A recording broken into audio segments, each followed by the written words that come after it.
LK Lifestyle Videos presents How to Make Paleo Energy Balls. Are you tired of blowing your family budget for expensive date and nut bars at the health food store? Paleo, gluten-free, and grain-free treats can also be hard to find. Well, here's the paleo treat of your dreams, and they only take a few minutes to make. Here are the ingredients. 1/2 cup chopped pecans or almonds, 12 or 13 pitted dates, 2 tablespoons of cocoa powder, 1/2 teaspoon of pure vanilla extract. Here's how you make your paleo energy treats. Place your ingredients in a food processor and process for 2 to 3 minutes. The mix will still look crumbly, but it will hold together.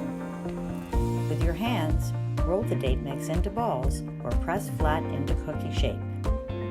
This recipe makes about 10 1-inch balls. These will keep in your refrigerator for several weeks. Feel confident that these treats are paleo and grain-free. More paleo and grain-free recipes will be coming soon. Please subscribe to LK Lifestyles for more paleo and keto-friendly recipes.